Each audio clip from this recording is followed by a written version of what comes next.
Hello and welcome to the Commander's Quarters. I'm your host, Mitch. Glad to have you here. If this is your first time, let me give you a quick rundown on how this show works. Here on the Commander's Quarters, we build fun and inexpensive focused commander decks. A focused commander deck is more tuned than a casual deck, but not quite to the level of a competitive or optimized deck. Commander's Quarters decks are built within a $25 budget. That's $25 for 100 cards. Before we get started on today's deck tech, why don't you go hit that subscribe button to make sure that you stay up to date on the latest Commander's Quarters deck techs. Today's episode is a special one. It's a patron selected deck tech. Once a month, patrons will vote on what commander they want to see in an upcoming deck tech. And the commander that received the most votes for this deck tech was Skullbriar the Walking Grave. Skullbriar is a 1/1 zombie elemental for black and green. It has haste, and whenever Skullbriar the Walking Grave deals combat damage to a player, we're going to put a +1/+1 counter on it. It also has counters remain on Skullbriar as it moves to any zone other than a player's hand or library. Skullbriar is a great option for a Voltron commander, because even if he dies, if we have counters on him, he gets to keep those counters as long as he's not in our hand or in our library. So what's our strategy for this deck? Well, we're going to quickly and permanently grow Skullbriar's power. We're going to try to get as many +1/+1 counters on Skullbriar as we can. So how do we win with this deck? Well, we're going to kill our opponents with some hasty, unblockable commander damage. One of the best parts about Skullbriar is that he has haste, so even if our opponents deal with him, he still comes back just as strong and can swing right away. As with all Commander's Quarters decks, I'm going to break this deck down into 10 different tactics that show you how the deck works and how you're going to win with it. Let's go on to tactic number 1, Lay of the Land. Now, Skullbriar only starts off costing us 2 mana, but obviously he can be a very big target for our opponents and might cost us more later on in the game. So we don't need a lot of it, but a little bit of ramp and fixing can definitely help. First up, there's Sakura Tribe Elder, which we can sacrifice to search our library for a basic land card and put into play tapped. Then there's Fertilid, which is going to enter the battlefield with 2 +1/+1 counters. We can pay 1 into green to remove one of those +1/+1 counters to search our library for a basic land card and put into play tapped. Next up, there's Farhaven Elf, which will go grab us a basic land and put into play tapped. Elvish Rejuvenator can also go grab us a land, but it has to be in the top 5 cards of our library. With Rampant Growth, we can search our library for a basic land and put into play tapped. Grow from the Ashes will go get us a land and put into play untapped, and we can kick it for 2 more to get another land. Finally, there's Ordeal of Nylea, which is an aura. It has whenever enchanted creature attacks, put a +1/+1 counter on it. Then, if there are 3 or more +1/+1 counters on it, sacrifice Ordeal of Nylea. When you sacrifice Ordeal of Nylea, search your library for up to 2 basic land cards, put them onto the battlefield tapped, and then shuffle your library. So not only does this card help us pump Skullbriar, but it also can help us quickly ramp. Speaking of pumping up Skullbriar, let's go on to tactic number 2, Count Me In. We are going to be running a lot of one-off effects that give Skullbriar some +1/+1 counters. First up, we've got Hunger of the Howlpack, which is going to put a +1/+1 counter on Skullbriar. But if a creature died that turn, it's going to get even better by putting 3 on instead. Next up is Blessings of Nature, which will let us distribute 4 +1/+1 counters among creatures we control. It even has a miracle cost for just green, so it's a huge value if it's the first card we drew in a turn. Then there's Increasing Savagery, which is going to put 5 +1/+1 counters on Skullbriar.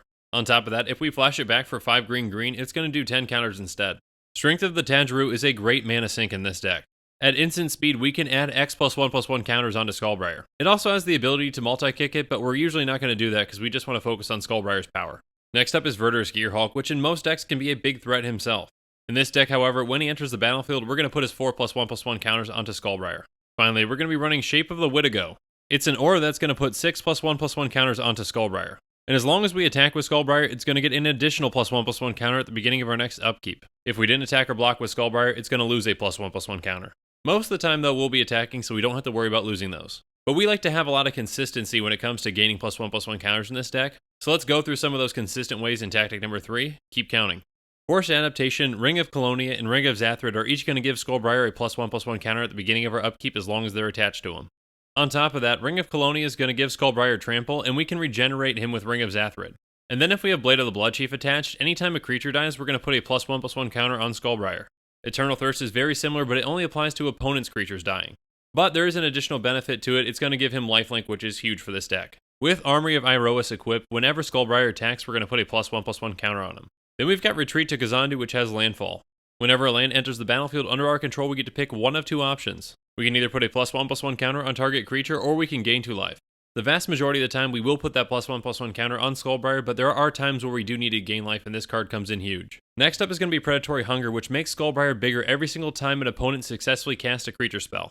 And then there's Feast of the Fallen, which we can get a lot of value out of with this deck. At the beginning of each upkeep, if an opponent lost life last turn, we get to put a +1/+1 counter on Skullbriar. So this card can trigger not just because of damage that we do, but also the damage that our opponents are doing to each other. Evolutionary Escalation is an enchantment that we can get out very early to pump Skullbriar. At the beginning of our upkeep, we're going to put 3 +1/+1 counters on Skullbriar. The only downfall with this card is that we're going to also have to put 3+1/+1 counters on a creature an opponent controls. Lucky for us though, we get to choose that creature, so we can choose a weak creature that's not really going to affect us too much. We can also make political deals with this card by pumping a creature for favors. Then there's Forgotten Ancient, which starts off as just a 0/3. But whenever a player casts a spell, we can put a +1/+1 counter on it. And then at the beginning of our upkeep, we can move any number of +1/+1 counters from it onto other creatures. As always in Commander, there are going to be a ton of spells cast from turn to turn. So at the beginning of our upkeep, we can move all those counters onto Skullbriar and make him huge very quickly. Finally, there's Vigor, which does double duty in this deck. First off, it's going to protect our creatures by preventing any combat damage that's going to be dealt to them. Then for each point of damage that was prevented that way, we get to put a +1/+1 counter on that creature. So this not only allows us to attack freely with Skullbriar, but it also allows us to grow him when we attack. If our opponents don't block, they're going to take a lot of damage, and if they do, he's just going to grow even bigger. Now these are some great ways to grow Skullbriar's power, but there are ways to do it even quicker. Let's see some of those in tactic number 4, double the fun. Solidarity of Heroes only costs 2 mana and it's going to double the number of +1/+1 counters on Skullbriar. This is an incredible effect because we can even do it at instant speed. So if we're swinging at an opponent and they don't block, we can basically double the damage on them. A card with a very similar effect is going to be Soul's Might. Soul's Might is just a sorcery and it costs a little bit more, but it's still pretty good. It's going to put X +1/+1 counters on target creature where X is its power. Now both of these cards are fantastic at quickly getting more counters on Skullbriar. But there are some cards in this deck that can do it even better, so let's go check them out in tactic number 5, I'll have another. Whiny Constrictor and Pure Imaginative Rascal do have different abilities, but for this deck they pretty much act the exact same. Basically, whenever one or more +1/+1 counters are going to be put on Skullbriar, we get to put an extra one on them. Again, we have a ton of cards in this deck that put +1/+1 counters on them, so this can add up very quickly. But our next card in the Golden Pig of the deck really kicks it into high gear. A quick reminder, the Golden Pig of the deck is the best card out of the 99. And the Golden Pig for this deck is going to be Corpsejack Menace. Corpsejack Menace is a 4/4 fungus that costs 2 black-green. It has, if one or more +1/+1 counters will be put on a creature you control, twice that many +1/+1 counters are put on it instead. This card makes Whiny Constrictor and Pier's abilities look like child play. Those cards are limited to only putting one +1/+1 counter on at a time. Corpsejack Menace, on the other hand, doesn't have any limitation. So say we cast a Verdurous Gearhulk. Instead of putting 4 +1/+1 counters on Skullbriar, we get 8. Solidarity of Heroes doesn't just double counters anymore, now it triples them.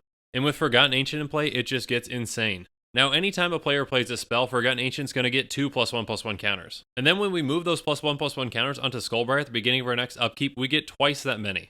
So basically, for every single spell that's cast, we'd get 4 +1/+1 counters onto Skullbriar at the beginning of our next upkeep. Corpsejack Menace takes some great cards in this deck and makes them even better, and that's why it's the Golden Pig of the deck. Alright, so we've gotten Skullbriar big, but we still need to get him through our enemy's lines. Let's talk about some of those ways in tactic number 6, count on it. Nurok Hover Sail and Cobbled Wings are both equipment that will give Skullbriar flying. And then we've got Fear and Dragon Shadow, both of which will give Skullbriar fear. On top of that, Dragon Shadow is going to give him +1/+0, which is a nice added little bonus. Hot Soup is going to make Skullbriar unblockable with the downside that if he's ever dealt damage, he's destroyed. And then Prowler's Helm just going to make him pretty much unblockable since most people don't run walls. Suspicious Bookcase is good on defense, but we can also pay 3 to tap it to make Skullbriar unblockable until the end of the turn. And finally, there's Key to the City, which we can tap to discard a card to make Skullbriar unblockable till the end of the turn. We can even replace that card at the beginning of our next upkeep by paying 2. Again, it's important that we can make sure that we get our damage in quickly with Skullbriar, since we are a Voltron deck and we need to kill our opponents as quickly as possible. But if we can't get through our opponent's lines, there are other options too, so let's go on to tactic number 7, over the top. Rancor is an aura that's going to give our commander +2/+0 and trample. And if Skullbriar ever happens to die, Rancor is going to come right back to our hand so we can put it back onto him when he gets back onto the battlefield. Vorak Battlehorns is an equipment that's going to give him trample and he can't be blocked by more than one creature. Then there's Loxodon and Warhammer, which will also give him trample and +3/+0 and lifelink on top of that. This is overall just a great card at getting damage through and keeping us alive. Then there's Sword of Vengeance, which is kind of a keyword soup of a card. It's going to give Skullbriar +2/+0, First Strike, Vigilance, and Trample. These are just great cards that can keep giving Skullbriar trample even if he keeps dying. Now we still don't want him to die though, because we have to keep paying that commander tax, and that's not great. So let's go on to tactic number 8, staying alive. Swiftfoot Boots, Alpha Authority, and Canopy Cover will each give Skullbriar hexproof. On top of that, Alpha Authority is going to make it so that he can't be blocked by more than one creature. And Canopy Cover is going to make it so that he can't be blocked except by creatures with flying or reach. These are great cards at not only protecting him, but also helping him get through. Supernatural Stamina is going to give him +2/+0, and if he dies, he comes right back. So just when our opponents think that they've dealt with him, they haven't.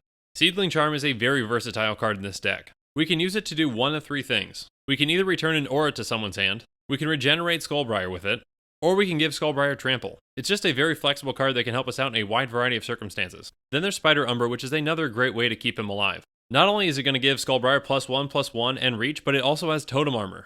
So if Skullbriar were to die, instead we can just sacrifice Spider Umbra to keep him alive. Next up we've got Withstand Death, Mortal's Resolve, and Rush of Vitality, each of which is going to give Skullbriar indestructible. On top of that, Mortal's Resolve will give him +1/+1, and Rush of Vitality will give him +1/+0 and lifelink. Destin's another great card in this deck and will also give Skullbriar indestructible. In addition to that, it gives him +1/+0, and we can cast its other half, which is Lead. Lead's going to make all creatures able to block target creature do so. We do have a couple of other creatures in this deck, and we can utilize them to make sure that we get Skullbriar through with this card. Now it's important to make sure that this deck keeps going and we can keep adding +1/+1 counters onto Skullbriar. To do that, let's look at some of the cards in tactic number 9, hitting your draws. Read the Bones is going to have us scry 2, draw 2 cards, and then lose 2 life. Harmonize won't have any life loss for us, and we just get to straight up draw 3 cards. Next up is Rishkar's Expertise, which can draw us a ton of cards with this deck. It's a sorcery that's going to make us draw cards equal to the greatest power among creatures we control. And then we get to cast a card with a converted mana cost of 5 or less from our hand without paying its mana cost. So if Skullbriar's on the battlefield and he's got all of his +1/+1 counters, we're going to draw a ton of cards and be able to cast another card to help him out. Then there's Hunter's Insight and Hunter's Prowess, both of which will let us draw cards equal to the amount of combat damage that Skullbriar does to an opponent. Hunter's Insight's just a little bit better since we can do it at instant speed, but Hunter's Prowess isn't bad either because it's going to give Skullbriar +3/+3 and trample. With the amount of damage that we can do with this deck, we can draw a ton of cards with either of these. Sixth Sense and Snake Umbra are going to draw us a card whenever Skullbriar does damage to an opponent. On top of that, Snake Umbra is going to give him +1/+1, and it also has Totem Armor. Then there's Mask of Memory, which is going to let us draw 2 cards whenever he deals damage to an opponent, but we have to discard 1. All of these cards are great continuous sources of draw for us as long as we can get some damage in. So we've got our own game plan down, but sometimes we need to mess with our opponent's game plans. So let's go through some cards that do that in tactic number 10, It's Only Natural. Golgari Charm is a very flexible card with its 3 modes. We can either give all creatures -1/-1 until the end of the turn, we can destroy target enchantment, or we can regenerate each creature that we control. Most of the time we'll either be destroying an enchantment, or we'll be regenerating each creature we control to save Skullbriar. Then there's Putrefy, which is going to destroy target artifact or creature and it can't be regenerated. Again, just a very flexible card and helps us out in a variety of circumstances. And finally we've got Reclamation Sage, and when it enters the battlefield we'll destroy target artifact or enchantment. So not only can this guy throw a wrench into our opponent's plans, but it also can be a good blocker for us too. This deck is fast, fun, and it can get out of control very quickly. But now that we've gone through the cards that make the deck win, let's go through the cards that make the deck work. It's time to go on to the mana base. We are going to be running 35 lands in this deck, including Rogue's Passage. Rogue's Passage can either tap for a colorless, or we'll pay 4 and tap it to make Skullbriar unblockable until the end of the turn. Then there's Aether Hub, which gives us an energy when it enters the battlefield. We can either tap and use that energy to add 1 mana of any color, or we can just tap for a colorless. Then there's Vivid Grove and Vivid Marsh, both of which enter the battlefield tapped with 2 charge counters on them. They each tap for 1 of our colors, and we can tap to remove a charge counter from them to add 1 mana of any color to our mana pool. Foul Orchard, Golgari, Guildgate, and Jungle Hollow each enter the battlefield tapped and can tap for either a black or a green. On top of that, Jungle Hollow is going to gain us 1 life when it comes into play. Then we're running 28 basic lands. 20 of those will be a forest, and 8 will be swamps. Now that we've gone through every single card in the deck, let's do a quick price check. Our deck costs are calculated using TCG player optimization, optimizing with even heavily played and damage cards because those cards need a home too. The average Skullbriar EDH Rec deck will set you back $146.49, so let's see how we compare to that. Our deck is going to be much more affordable, coming in at $24.93. Again, each and every single Commander's Quarters deck is built to be tuned and focused within its $25 budget, but there are always ways that we can improve on them. Let's go through some reasonable upgrades to see what some of those ways just might be. First up is Hardened Scales, and it comes in at $4.99. It's an enchantment that only costs a green mana and says, if 1 or more +1/+1 counters will be put on a creature you control, that many +1/+1/+1 counters are put on it instead. Basically in this deck, this is just another form of Whiny Constrictor or Peer, which is always a great effect to have. Next up is Primeval Bounty, which will cost you $4.95. It's an enchantment that's going to cost 5 and a green. It says, whenever you cast a creature spell, put a 3/3 green beast creature token onto the battlefield. Whenever you cast a non-creature spell, put 3 +1/+1 counters on target creature you control. And whenever a land enters the battlefield under your control, you gain 3 life. We mainly want this in here for that second piece that gives us the +1/+1 counters, but the others are good too. Then there's Colonian Hydra, which comes in at $4.31. It's a 0/0 Hydra with trample that costs 3 green. But it's going to enter the battlefield with 4 +1/+1 counters, and whenever it attacks, it's going to double the number of +1/+1 counters on all the creatures we control. So not only is this guy a threat by himself, but he also makes Skullbriar into an even bigger threat. Next up is Myth Unbound, which comes in at $2.49. Myth Unbound is an enchantment that costs 2 and a green. It says, your commander costs 1 less for each time it's been cast from the command zone this game. Whenever your commander is put into the command zone from anywhere, draw a card. This is great at helping us mitigate the times when Skullbriar dies. Then there's Beast Within, which comes in at $1.04. Beast Within is an instant that costs 2 and a green.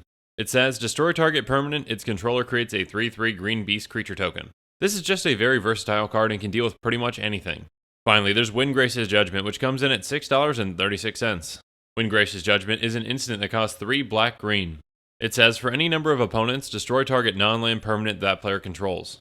This is basically just a bigger beast within without being able to destroy lands. It's a very flexible card and really helps us with dealing with multiple threats. And with that, the show's coming to a close. But I really want to hear about what you guys think about this deck, so why don't you let me know in the comments below. And make sure you're following us on both Twitter and Facebook to get an early hint on who the next commander just might be. Links to the Commander's Quarters Twitter and Facebook can be found in the description below. Also in the description below, you'll find a link to the Commander's Quarters Patreon page, and I just want to say a quick thank you to the patrons who have subscribed so far. There are many benefits to being a patron of the Commander's Quarters, including being able to vote on future commanders for deck techs. There's even a new general tier where you get your own personalized deck tech dedicated to you. If you enjoyed this deck tech, please like it and subscribe to the channel. And with that, I'm out of here. Thanks again and have a good one.